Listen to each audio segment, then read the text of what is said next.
The stars looked different in the Valnis sector. Jake Morrison had been staring at them for 3 hours now, his shift at the communications station slowly ticking by. The Horizon's Edge was a good ship, not the biggest in the human fleet but reliable. Jake had served on her for 2 years, and he knew every beep and signal that came through his systems. Tonight was supposed to be quiet. Just another survey mission, mapping jump points and checking for resources. Jake sipped his coffee and watched the displays flicker with routine data. Then something changed. A signal cut through the silence, sharp and desperate. It wasn't human. The pattern was all wrong, the frequency strange. Jake leaned forward, his fingers moving across the controls. "Captain Hayes, I've got something," Jake said into his headset. "Distress signal, alien origin. Distance about 40,000 kilometers. Captain Linda Hayes appeared on his screen within seconds. She was a veteran, 15 years in deep space, and her face showed the kind of calm that came from seeing everything. "Can you identify the source?" she asked. Jake worked the controls, filtering through the noise. "It's a ship." "Looks like it's damaged. The signal is weak, but it's definitely a call for help." He paused, checking another screen. "Captain, there's a debris field around it. Something bad happened out there." Hayes didn't hesitate. "Alert the crew. I want a boarding team ready in 10 minutes.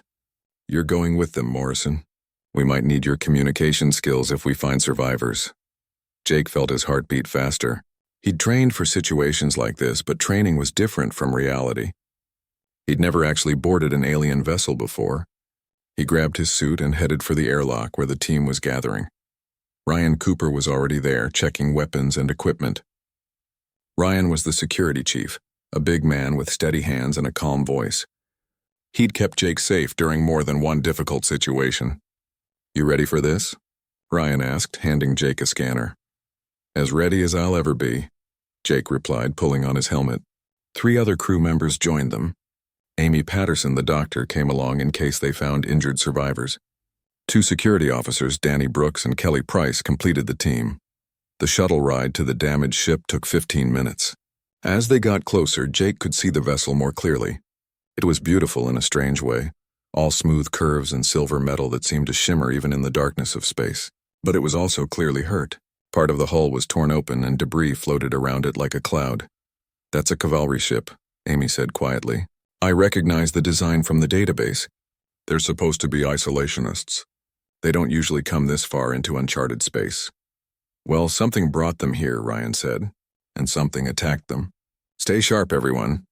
They docked with the cavalry vessel carefully, using magnetic clamps to attach their shuttle to an intact airlock. Ryan went first, his weapon ready. The airlock opened with a hiss and they stepped inside. Emergency lights flickered in the corridors, casting everything in a red glow. The air was thin but breathable.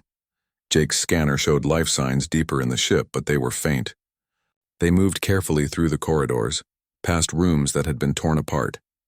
Someone had been looking for something, ripping through storage compartments and terminals. "Pirates," Ryan muttered. This was a robbery. They found the first bodies in what looked like a crew quarters. 3 cavalry, tall beings with sleek features and silver-gray skin, lay dead. Amy checked them briefly and shook her head. They'd been dead for hours. The team moved on, following the life signs Jake was tracking. The signals led them to a medical bay. The door was half open, sparks still falling from damaged circuits. Ryan pushed it open carefully, his light sweeping the room. 2 life signs registered on Jake's scanner, both weak. One was large, adult-sized. The other was small. They found them in the corner of the room. A cavalry female lay on the floor, barely conscious.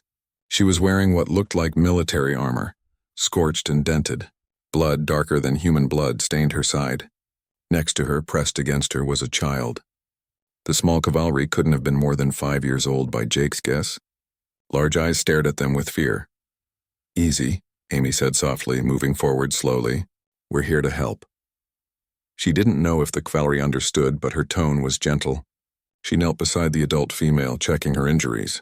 "She's in bad shape. We need to get her back to our ship immediately." The child made a sound, high-pitched and frightened. Jake stepped closer, keeping his movements slow. "It's okay," he said quietly. "We're not going to hurt you." He activated his translator device, hoping it had cavalry language files. The device beeped and started working, converting his words into sounds he didn't recognize. The child's eyes widened. The small cavalry understood. Jake held out his hand, not touching, just showing he meant no harm. My name is Jake, what's yours? The translator worked both ways. The child's voice came through, translated into English. Kale, my name is Kale, mother is hurt. They hurt mother. We're going to help your mother, Jake promised. I promise we'll take care of her. Amy was working fast, applying emergency medical patches to the adult cavalry's wounds. I can stabilize her, but we need to move now. Ryan, help me get her onto the stretcher. Ryan and Danny moved to lift the injured cavalry. The moment they touched her, Kale cried out, a sound of pure distress. The child grabbed Jake's suit, small fingers clutching desperately. Jake looked into those frightened eyes and felt something twist in his chest. This was a kid terrified and watching strangers handle his injured mother. I'll stay with Kyle, Jake said. We'll follow right behind you, Amy nodded. The team began moving the injured cavalry toward the airlock. Jake stayed with Kale, speaking softly through the translator. See, we're taking your mother to our ship. Our doctor is very good. She's going to help. He started walking, keeping pace with the stretcher team. Kale walked beside him, still holding his suit. They were halfway to the airlock when Jake's communicator crackled. It was Captain Hayes, and her voice was urgent.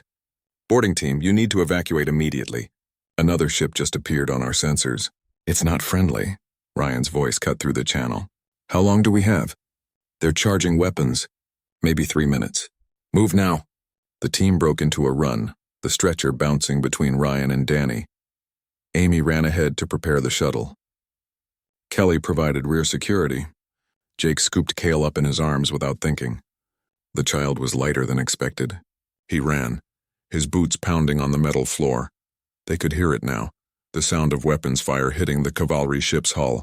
The pirates had returned, and they were shooting at both ships. An explosion rocked the corridor. The lights went completely dark for a moment, then emergency systems kicked back in. Go, go, go, Ryan shouted. They were almost at the airlock. The shuttle was visible through the opening. Amy was inside, securing the injured cavalry. Danny jumped in next, then Kelly. Ryan turned back. Morrison, come on. Jake ran for the airlock, Kale clutched against his chest. But the pirates weren't done. Another explosion, bigger this time, tore through the corridor behind them. The blast wave hit like a physical wall. Jake stumbled forward, pushing Kale ahead of him toward Ryan's reaching hands. Then he heard it, a terrible groaning sound, metal giving way. Jake looked up. A massive support beam, part of the corridor's structure, was falling. It was falling directly toward where Kale stood, frozen in fear. Jake didn't think. There was no time to think. His body moved on instinct. He lunged forward, wrapping himself around Kale's small form. He twisted, putting his back toward the falling beam, pulling Kale against his chest and curling around the child. The beam hit. The weight was incredible, crushing. Jake felt something crack in his back, sharp pain exploding through his body. He couldn't breathe. His legs were pinned, useless, but his arms were still wrapped around Kale, protecting the child from the impact. Jake! Ryan's voice seemed very far away. Jake could feel Kale trembling beneath him, could hear the child crying. At least Kale was alive. At least he'd done that much. More sounds, muffled and distant. People shouting, hands trying to lift the beam. Jake's vision was going dark around the edges. The pain was enormous now, spreading from his back through his entire body. He tried to hold on, tried to keep his arms tight around Kale, but his strength was fading. Get the kid. That was Ryan's voice. Amy, get Kale out of there. Small hands touched Jake's face. Kale's voice came through the translator, high and scared. Jake, please don't die, please. Jake wanted to answer, wanted to tell the child it would be okay, but the darkness was winning. His last conscious thought was simple and clear. He'd saved Kale. Whatever happened now, he'd saved the child. That mattered. The world went black, and Jake Morrison knew nothing more. Waking up was difficult. Jake felt like he was swimming through thick water, fighting toward a light that kept moving away from him. Sounds came first, beeping machines and quiet voices. Then sensation returned, and with it came pain.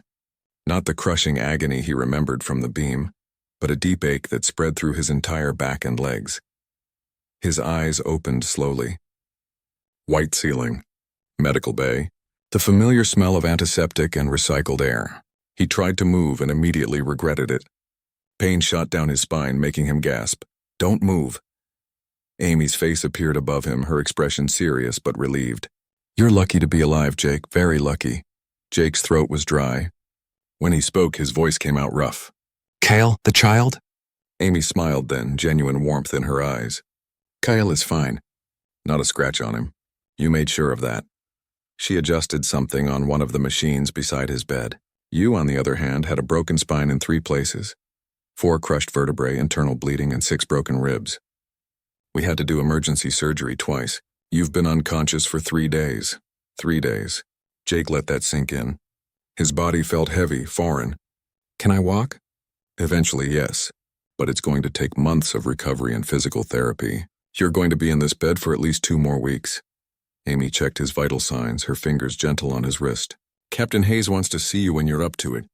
And Jake, there's someone else who's been waiting to talk to you. The Kvalri female you rescued, her name is Sarathi. She's been asking about you every day. Before Jake could respond, the door to the medical bay opened. Captain Hayes walked in, her uniform crisp as always. Behind her came someone else. A Kvalri woman. Tall and graceful despite the bandages Jake could see under her clothing. Her silver-gray skin seemed to shimmer in the light, and her eyes were large and expressive, a deep purple color that reminded Jake of Earth's twilight skies. Jake Morrison, Captain Hayes said formally. This is Commander Sarathi of the Kvalri Defense Fleet. She's been recovering here alongside you. Sarathi stepped forward, and Jake noticed she moved with the careful precision of someone who was injured but refusing to show weakness. When she spoke, a small device on her collar translated her words into English. Her actual voice was melodic, flowing like water. I wanted to thank the human who saved my son's life, she said. Son. So Kale was her child. Jake tried to sit up a bit, but the pain made him stop. I just did what anyone would do. The child was in danger. Sarathi's expression changed. Jake couldn't read Kvalri emotions well, but something intense flickered in her eyes. No, she said firmly. Not anyone. You are not Kvalri. You did not know my child. You did not know me. Yet you put yourself between my son and death. You nearly died yourself. She moved closer to his bed, and Jake could see her hands trembling slightly. In my culture, this is not a small thing. This is everything. Captain Hayes cleared her throat. Jake, Commander Sarathi has invoked something called the Vekarnash Bond. It's an ancient Kvalri tradition. I've been in contact with Kvalri government officials trying to understand it. I do not need government permission to invoke what is mine by right, Sarathi said, her voice sharp. Then she looked back at Jake, and her expression softened. May I explain? Jake nodded. He was confused but curious. Sarathi pulled a chair close to his bed and sat down carefully. My people have many laws, many traditions. Most are practical, political, but some are old, from before we reached the stars. The Vekarnash is one of these. It means, roughly translated, the dead of life. She paused, collecting her thoughts. The translator hummed softly as she continued. When someone saves a Kvalri child's life through selfless sacrifice, especially when that person is not Kvalri and has nothing to gain, they prove themselves worthy of the highest honor. They become bound to that child's family. The family becomes bound to them. It is not slavery, not servitude. It is kinship. Jake tried to process this. You're saying because I saved Kyle, I'm part of your family now? Yes, but it is more than that. Sarathi leaned forward, her eyes intense. I'm not just any Kvalri, Jake Morrison. I am a commander in the defense fleet. I am also a member of the House of Vecnar, one of the oldest and most powerful families on my world. My family has wealth, influence, military might. She paused, then said something that made Jake's heart skip. And I am a widow. My mate died 3 years ago in battle. I have been raising Kale alone. Captain Hayes spoke up. What Commander Sarathi is trying to explain is that by invoking the Vekarnash Bond, she's claimed you under Kvalri law. You're under her family's protection and authority now, but she also becomes responsible for you. Sarathi nodded. I have declared before my people that the human is mine. You belong to my family, Jake Morrison, and I belong to yours, the words hung in the air. Jake stared at this alien woman, this commander who spoke of ancient bonds and family ties. I don't understand. What does this actually mean? It means, Sarathi said slowly, that you are now considered part of my household. If you accept this bond, you would come to my world. You would learn our ways. You would be given status and honor in my house. She hesitated, then added quietly, and you would help me raise Kale. Under our law, you would be recognized as his second parent. Jake's head spun. 3 days ago he'd been a simple communications officer. Now he was being told he was part of an alien family, and a parent to a child he barely knew. This is a lot to take in. I know, Sarathi said gently. I am not asking you to decide now. You are injured, healing, but I wanted you to understand. My son already asks for you every day. He calls you his protector. In his mind, you are already family. As if summoned by her words, the door opened again. A small figure rushed in, moving so fast that Amy had to step aside. Cale ran straight to Jake's bed, his large eyes bright with joy. Jake, awake. The translator device Cale wore around his neck converted his excited words. The small cavalry climbed onto a chair beside the bed, reaching out to touch Jake's hand with careful gentleness. I thought you would sleep forever. Mother said you were healing. I made you a picture. Cale held up a data pad showing a child's drawing. Jake could make out figures, one tall, one small, and one lying down. The colors were bright and hopeful. That's you saving me, Cale explained proudly. You're a hero. Jake felt something warm in his chest, cutting through the confusion and pain. This child was real, joyful, alive, because he'd made a choice, because he'd acted without thinking. Thanks, buddy, Jake said softly. It's a great picture, Kyle beamed. Sarathi watched them with an expression Jake couldn't quite read, but it seemed pleased. Captain Hayes cleared her throat again. Jake, I should let you know that this situation has become somewhat political. The cavalry government has sent a diplomatic ship. They'll arrive in about 4 days. They want to discuss the Vikarnash bond officially. Why? Jake asked. If it's an old tradition, why does the government care? Sarathi answered, her voice taking on a harder edge. Because the Vikarnash has not been invoked in over 200 years. Because I'm not just anyone. And because having a human bound to a major cavalry house could change things between our peoples. She looked at Jake directly. There are those in my government who will see this as an opportunity. Others will see it as a threat. Politics is complicated, but my claim is valid, she continued firmly. No one can dispute that. You saved my son. The bond exists whether politicians like it or not. Over the next few days, Jake had many visitors. Ryan came by, sitting with him for hours, talking about the rescue and expressing relief that Jake was alive. Other crew members stopped in, some curious about the cavalry presence on the ship, others genuinely concerned for their friend. But the most frequent visitors were Sarathi and Cale. The child came every morning and evening, talking to Jake about everything and nothing. Cale told him about cavalry schools, about the games children played, about missing his home world. Sarathi came at different times, sometimes sitting quietly while Jake slept, other times engaging in long conversations. Jake learned that Sarathi was incredibly intelligent, a tactical genius who had won several major battles. She was respected by her people, but also isolated by her position and widowhood. She spoke carefully about her late mate Vector, describing him as brave and kind. He would have liked you, she said once. He always valued honor above all else. Through these conversations, Jake began to understand cavalry culture better. They valued courage, loyalty, and family bonds above everything. They were warriors, but also deeply philosophical. They believed actions defined a person more than words ever could. When the cavalry diplomatic ship arrived, Jake was able to sit up in bed, though he still couldn't walk. Ambassador Thelvar was an older cavalry, distinguished and formal. He came to the medical bay with Captain Hayes and Sarathi. Jake Morrison, the ambassador said through his translator, you have created quite a situation. The Vikarnash bond is sacred to my people, but it is also ancient. Many thought it would never be invoked again. I didn't know anything about it when I saved Cale, Jake said honestly. I just saw a child in danger, which is precisely why the bond is valid, Thelvar replied. The Vikarnash requires pure intention, selfless sacrifice. You meet every requirement? He paused, his expression thoughtful. But you must Captain Hayes came to the medical bay early, her expression carefully neutral. She'd been a good captain to Jake, fair and reasonable, and he knew this conversation would be difficult for both of them. She pulled up a chair beside his bed and sat down with a soft sigh. You've made a decision, she said. It wasn't a question. Jake nodded. I'm going to accept the bond.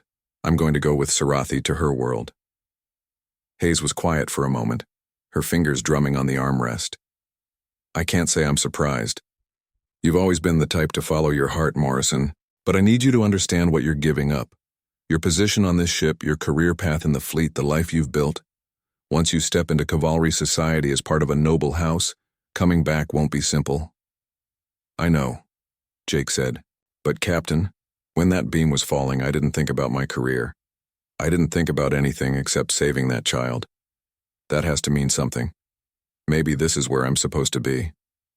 Hayes smiled then, a real smile that softened her usually stern features. You're a good man, Jake Morrison. The cavalry are lucky to have you even if they don't fully realize it yet. She stood up, adjusting her uniform. I'll inform command of your decision. And Jake, if you ever need anything, if things don't work out, you contact me. Understood? Yes, ma'am. Thank you. When Sarathi arrived an hour later with Ambassador Thelvar, Jake told them his decision. Sarathi's face transformed, relief and something deeper flooding her expression. She reached out and took Jake's hand, her touch warm and gentle. You honor my house, she said softly. You honor my son. I will ensure you never regret this choice. Ambassador Thelvar looked pleased but also cautious. Then we must begin preparations. Jake Morrison, you will travel with Commander Sarathi to Kavalnar Prime, our homeworld. There will be a formal ceremony to induct you into the House of Vecnar. You will need to learn our language, our customs, our ways. He paused. This will not be easy.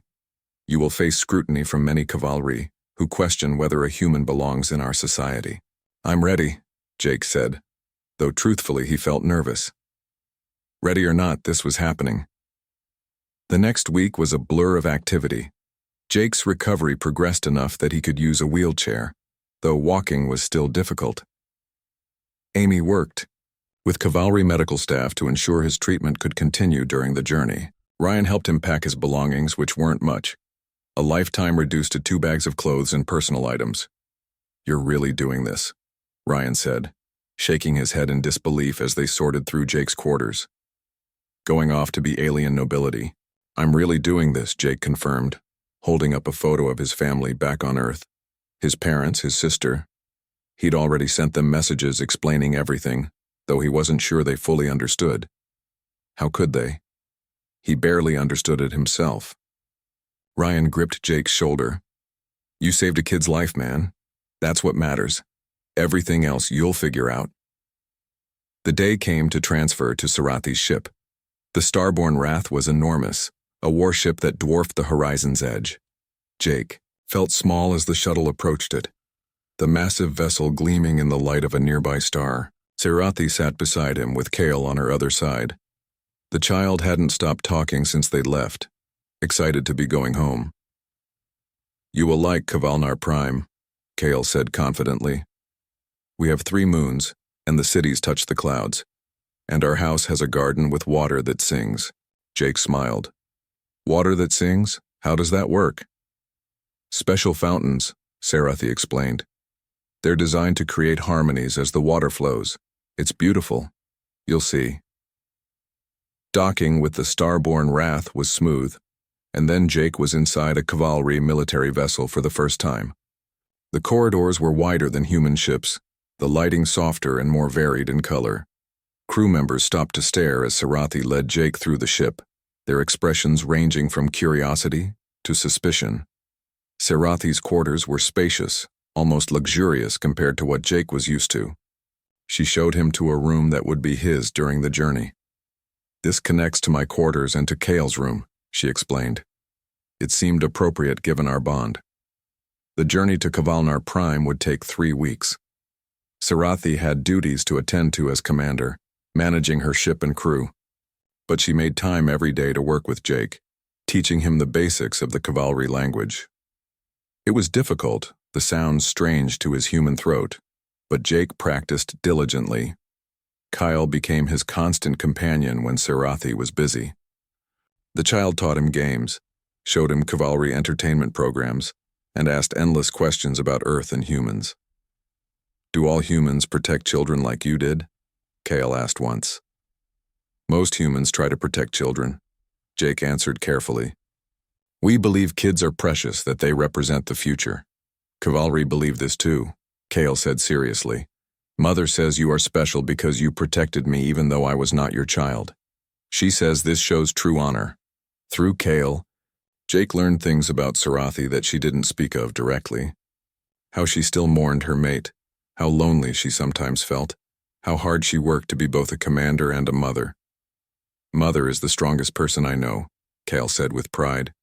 She never gives up, even when things are hard. Sarathi herself became more open as the days passed.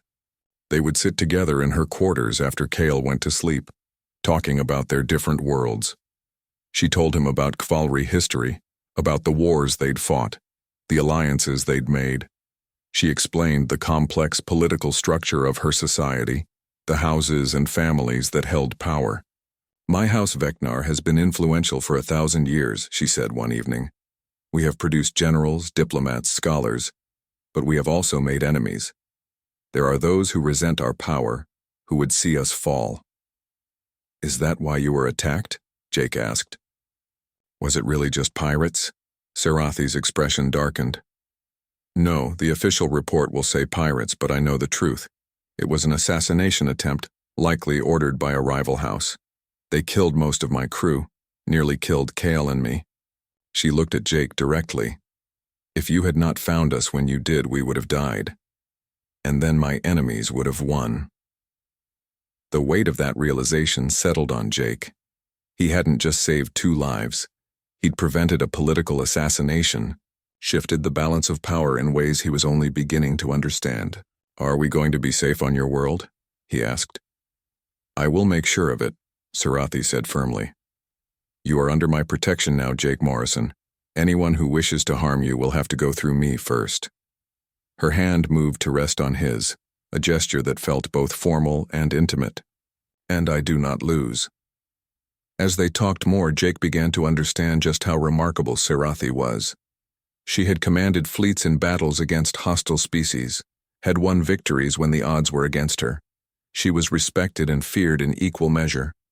Yet with Kael, she was gentle and patient. With Jake, she was open and honest in ways she clearly wasn't with most people. Why me? Jake asked one night. I mean, I understand the Vekar-Nash bond, but you seem to trust me quickly. Why? Sarathi considered the question carefully. Because your actions were pure, she said finally. You did not know who I was, did not know what you might gain. You saw a child in danger and you acted.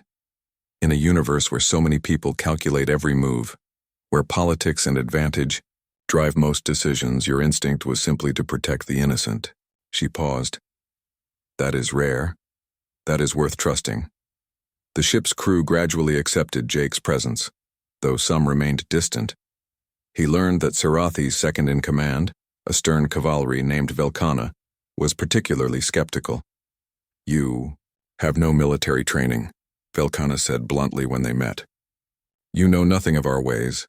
How are you to fit into the commander's house? I learn quickly, Jake replied calmly. And I don't claim to be a warrior, but I know communication, diplomacy, and I'll do whatever it takes to support Sarathi and Kael. Velkana studied him for a long moment, then nodded slightly. We shall see, human. We shall see. Jake also learned more about the Vekar-Nash bond itself. Sarathi explained that traditionally the bond was meant to bring someone into the family as a guardian, a warrior dedicated to protecting the child. But in cases where the parent was unmated, as Sarathi was, the bond could take on additional meaning. You would not just be Kael's guardian, she said carefully. You would be recognized as his second parent under our law. This means you would have rights, responsibilities, and authority regarding his upbringing. But we're not married, Jake said, feeling his face heat. I mean, we barely know each other. The bond does not require romantic partnership, Sarathi clarified quickly. Many Vekar-Nash bonds throughout history were purely about duty and honor. But, she hesitated, it does not forbid such partnership either. That would be for us to decide over time if we chose. The implication hung between them. Jake found himself looking at Sarathi differently after that conversation. She was beautiful in an alien way, graceful and strong. But more than that, she was intelligent, dedicated, fierce when protecting what she loved. He respected her deeply. And something else was growing too, something he wasn't ready to name yet. When Kavalnar Prime finally appeared on the view screens, Jake pressed his face to the window like a child. The planet was stunning, swirled with. The House of Vecnar compound was more like a small city than a home. Ancient stone buildings mixed with modern structures, all connected by gardens filled with singing fountains just as Kyle had described. The sound was haunting and beautiful, water harmonizing in patterns that seemed almost alive. Jake stood in the central courtyard, leaning on his cane and trying to take it all in. "This has been our family home for 800 years, Sarathi explained, walking slowly beside him to match his pace. "Each generation adds something new while preserving the old. It represents our history, our continuity." Servants moved efficiently through the corridors, cavalry who worked for the house. They stared at Jake with varying degrees of curiosity and suspicion. He was used to it by now. Since arriving on Kavalnar Prime 2 days ago, he'd been stared at constantly. The first human to ever enter a cavalry noble house. The first human bound by the ancient Vikarnash. He was a curiosity, a scandal, a political complication. Uncle Noraval had been welcoming, but Jake quickly learned that not everyone in the house shared that view. There were 12 adult members of the main family living in the compound, and at least half of them made their displeasure clear. A cousin named Talavera had been particularly cold, barely acknowledging Jake's presence at family meals. The formal induction ceremony was scheduled for 3 days away. Until then, Jake was expected to learn as much as possible about cavalry culture and the specific traditions of House Vecnar. Sarathi had assigned him a tutor, an elderly cavalry scholar named Wendar who had more patience than Jake thought possible. The Vikarnash bond, Wendar explained during their morning lesson, is sacred because it represents the highest form of selfless honor. You must understand, Jake Morrison, that cavalry society is built on honor. Our word, our reputation, our actions. These define us more than wealth or power. Jake listened carefully, taking notes on a data pad. His cavalry language skills were improving, but Wendar still used a translator device to ensure nothing was lost in translation. "What exactly will the ceremony involve?" "You will stand before the assembled house and swear an oath," Wendar said. "You will pledge to protect Kale with your life, to uphold the honor of House Vecnar, and to accept the responsibilities that come with being recognized as the child's second parent. Sarathi will make a reciprocal oath, pledging to protect and support you as family. Second parent." The title still felt strange to Jake. He'd gone from being a bachelor with no children to being recognized as a parent to a 5-year-old alien child. Yet when Kale ran up to him that afternoon excited to show him a new toy, Jake felt that fierce protective instinct again. He cared about this kid. That much was undeniable. Sarathi spent most of her days managing house business and dealing with her military responsibilities. But every evening she made time to sit with Jake, answering his questions and sharing more about her life. He learned that she'd met her mate, Vector, during military training. They'd been partners in every sense, fighting side by side in campaigns against the Zharn, a hostile insectoid species that had threatened cavalry space. Vector was fearless, Sarathi said one evening, her voice distant with memory. They sat in a private garden, stars visible overhead. "He always charged forward, trusting me to guard his back. And I did. For 10 years we were undefeated together." Her expression grew sad. "Until the Battle of Corvesh. The Zharn ambushed us. Vector held the line so others could retreat. He died a hero." "I'm sorry," Jake said quietly. "That must have been devastating." "It was. It still is." Sarathi looked at him, her purple eyes reflecting starlight. "Cavalry mate for life. When we choose someone, it is forever. Losing Vector felt like losing part of myself. For a long time I thought I would never feel whole again. And now?" Jake asked carefully.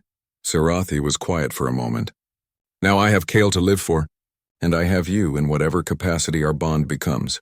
You are family, Jake Morrison. That means something profound to my people." Over the following days, Jake learned more about the political situation Sarathi navigated. Her main rival was a commander named Zekrath, who led House Talkesh, a powerful military family.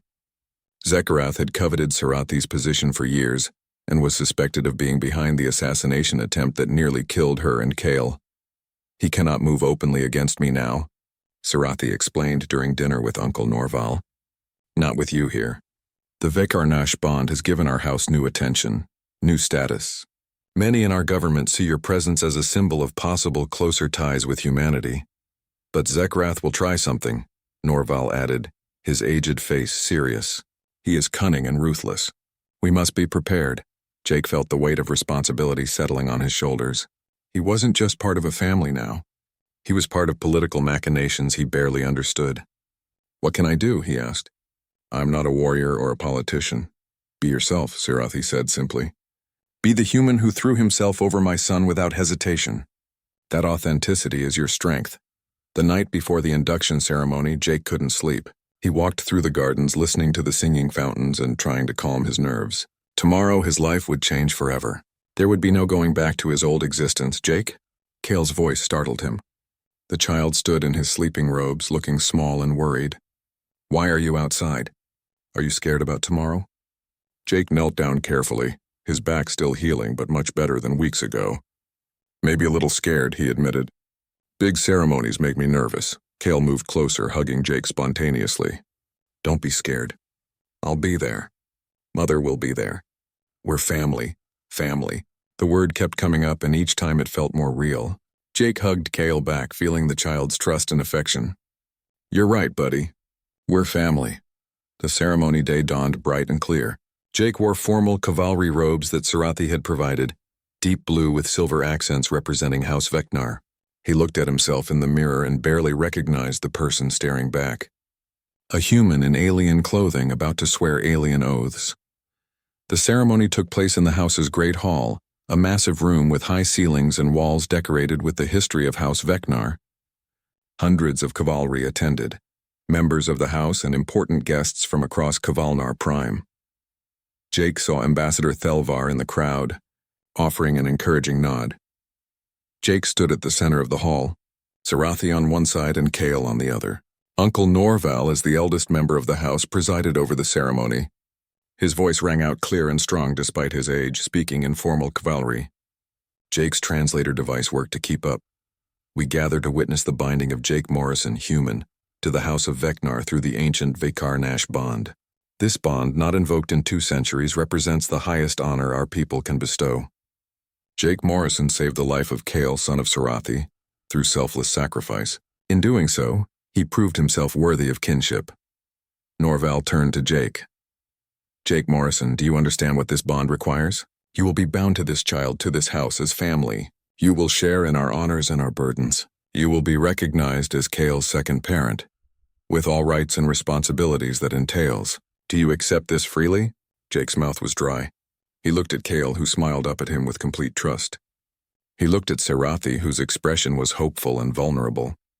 I accept, Jake said clearly. I swear to protect Kale with my life. I swear to honor House Vecnar and uphold its traditions. I accept the role of second parent and all that it means. The hall was silent. Then Norval turned to Sarathi. Commander Sarathi, do you accept Jake Morrison into your house? Do you pledge to protect and support him as family? I do, Sarathi said, her voice strong and certain. I claim Jake Morrison as my family, bound by the Vekarnash. His honor is my honor. His safety is my responsibility. I pledge this before all witnesses. Norval nodded, satisfied. Then let it be recorded. Jake Morrison is now of House Vecnar, bound by blood not of birth but of choice and sacrifice. He is recognized as parent to Kale, son of Sarathi. All who honor this house must honor him. The crowd responded with a traditional phrase that Jake's translator rendered as, we acknowledge and accept. But he noticed that not everyone said it with enthusiasm.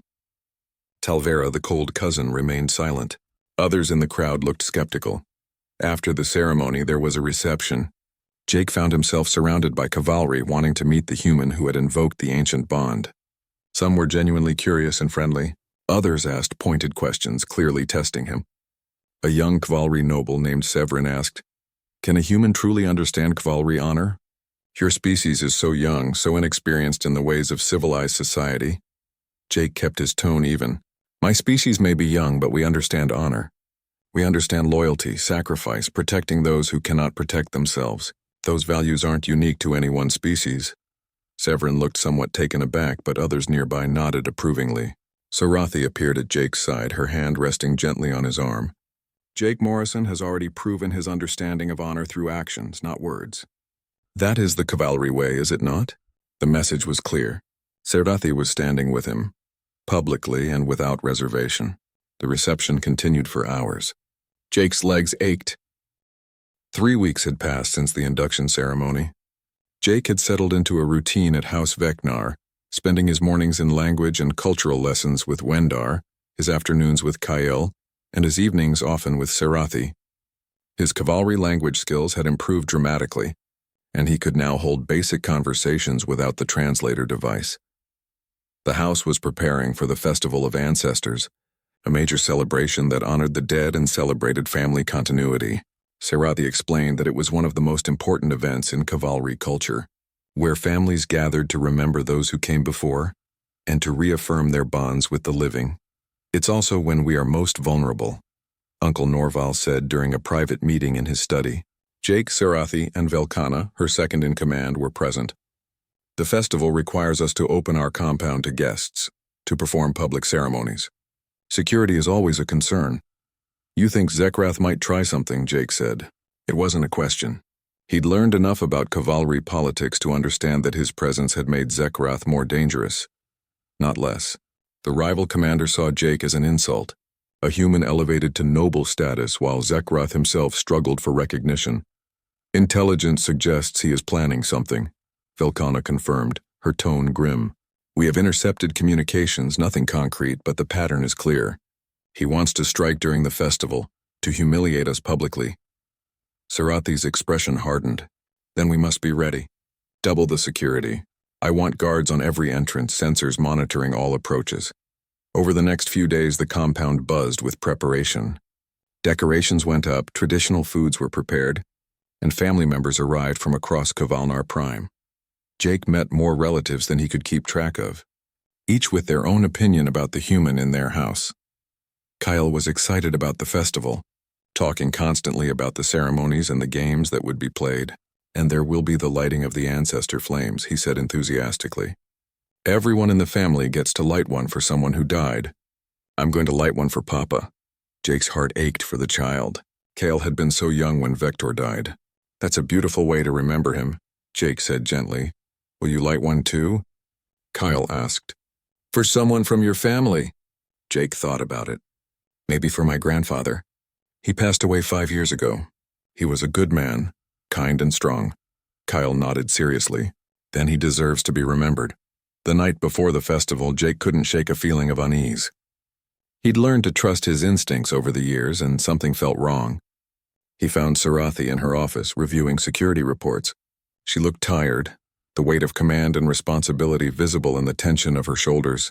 Can't sleep either, she asked, gesturing for him to sit. Something feels off, Jake admitted. I know your people have done everything to prepare, but I have this feeling that we're missing something. Sarathi studied him carefully. Your instincts saved Kale once before. I will not dismiss them now. What are you thinking? Jake pulled up the security plans on his datapad. His communications training had taught him to look for patterns, weaknesses in systems. Your security is focused on physical threats, armed attackers entering the compound. But what if Zekrath doesn't use force? What if he uses something more subtle, such as? Velkana had entered the office, her expression skeptical but listening. Technology, Jake said, warming to his theory. I've been reading about cavalry festivals. The ancestor flames are controlled electronically, right? What if someone hacked the system? They could cause chaos, maybe even start a fire. Or the communication systems, if someone jammed them during an attack? Your security couldn't coordinate. Sarathi and Velkana exchanged glances. Human technology is less advanced than ours in many ways, Velkana said carefully. But your species has different approaches to electronic warfare. You might see vulnerabilities we overlook. Let me check your systems, Jake offered. I'm a communications officer. I know how to find weaknesses in networks. Sarathi nodded. Do it. Velkana, give him access to everything he needs. Jake spent the rest of the night diving into House Vecnar's computer systems. What he found alarmed him. The cavalry had impressive technology, but their cybersecurity was focused on defending against cavalry-style attacks. They weren't prepared for the kind of electronic warfare humans had developed. And there, buried in the festival control systems, Jake found it. A backdoor subtle and elegant that would give someone remote access to multiple systems. "They're already in your network," Jake told Sarathi at dawn. "This backdoor was planted weeks ago, maybe during routine maintenance. On the day of the festival, someone could activate it and take control of everything from the lights to the security sensors." Sarathi's face went pale. "Can you close it?" "I can, but if I do, they'll know we found them. Better to leave it open and monitor it. When they try to use it, we'll know exactly what they're planning." Jake pulled up a program he'd written overnight. "I can create a counter-hack. When they activate their backdoor, my program will trace the signal back to its source. We'll know who's doing this and from where." Velkhana looked impressed despite herself. "This is clever, human. Very clever." The Festival of Ancestors began at midday. The compound filled with guests, hundreds of cavalry in formal robes wearing the colors of their various houses. The great hall had been transformed with floating lights that represented stars, symbolizing the ancestors watching from beyond. Jake stayed close to Kale, as did Sarathi. The child wore small formal robes, a miniature version of his mother's. He looked so young, so vulnerable. Jake's protective instincts were on high alert. He had his datapad with him, hidden under his robes, monitoring the network constantly. The ceremonies began. Uncle Norval spoke about the history of House Vecnar, the ancestors who had built their legacy. Other family members shared stories of the dead. When it came time to light the ancestor flames, Kale stepped forward with his mother. Together they lit a flame for Vector, the digital fire floating up to join others in a display above the hall. Then Sarathi surprised everyone. She called Jake forward. "Jake Morrison is new to our house, but he honors our traditions. He too will light a flame for one who came before." Jake felt hundreds of eyes on him as he stepped forward. He lit a flame for his grandfather, speaking briefly about the man who had taught him the value of courage and kindness. When his flame joined the others, he heard murmurs from the crowd, some approving, some still skeptical. The festival continued with food, music, and traditional dances. Jake tried to enjoy it, but his attention kept returning to his datapad. The counter-hack program was running, waiting for activation. Then just as evening approached, his device vibrated. Someone had activated the back door. Jake quickly found Sarathi and Velkhana. "It's happening. They're trying to access the environmental controls and the security sensors. Can you stop them?" Sarathi asked urgently. "Already on it." Jake's fingers moved quickly across his datapad. "I'm blocking their access and tracing the signal." He paused, his eyes widening. "Got them. The signal is coming from inside the compound. Someone here is working for Zekrath." Velkhana immediately began issuing orders through her communicator, alerting security teams. "Where exactly?" Jake checked the trace. "East Wing, 3rd floor. That's close to where the younger family members are housed." Sarathi's expression turned cold and furious. "Talvera. She's been resentful since Jake arrived. I suspected her loyalty was questionable, but I never thought."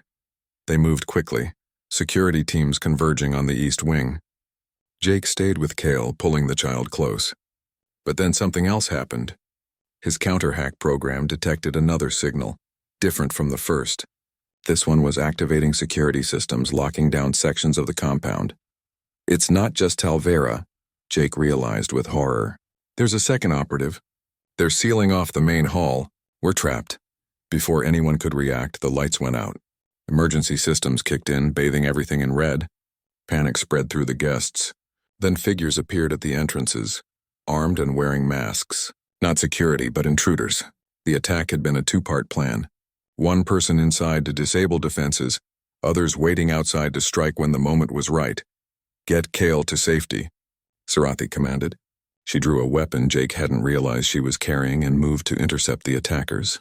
Velkhana and loyal house guards did the same. Chaos erupted, guests screaming and scrambling for cover.